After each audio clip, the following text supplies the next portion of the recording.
Binondo is buzzing on the eve of Chinese New Year. For the latest, we have mobile journalist Ray Vicente live on the ground. Ray, kamusta ang mood dyan?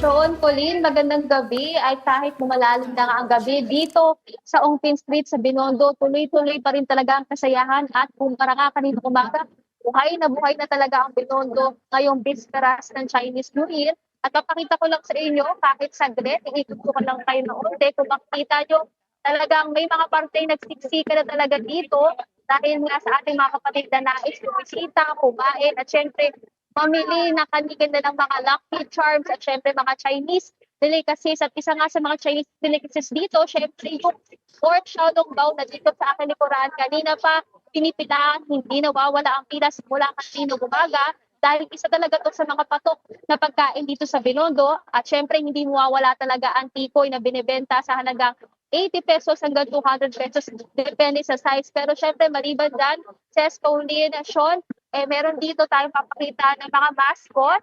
Isa yan talaga sa mga pinupuntahan ng mga bumisita dito at nagpapapicture sila. Kanina actually hindi natin na videohan pero meron tayong much about doon, no? Na merong mga mini parade ng mga dragon na performances at maging mga fire experiences bilang bisperas nga ng Chinese New Year. Pero bukas talaga inaasahan yung malawakang grand parade mula sa Manila Post Office hanggang dito sa Chinatown. Pero mamayang gabi dahil may mga tao pa rito, ang ilan talaga dito, ang ilan talaga sa ating mga kapatid, inaabangan talaga nila yung mangyayaring grand fireworks display dito sa Jones Bridge mamayang 10 p.m. Says Pauline Sean. Teka, yung mascot ba dyan, kabayo ba yun? Horse yun, di ba? Kasi fire horse. Says Pauline Sean, actually unggoy. Tapos, ako familiar. Hindi Gorilla yung brown. pala. Yan, no, yan! Yan, yung sa likod mo. Cartoon character actually, pero hindi ko alam kung anong Hindi ba cartoon pig yan? character yan. Capybara. Actually, it's a capybara. Capybara. It's a capybara. And meron lang parang gorilla Kanina. sa tabi. Pero actually, kakalatag lang sila dyan kanina bago tayo umere. So ngayon, pinagkakaguluhan na sila ng mga tao dyan. Ayan, tumatabi pa sa'yo. Gusto yatang mag-hello sa atin.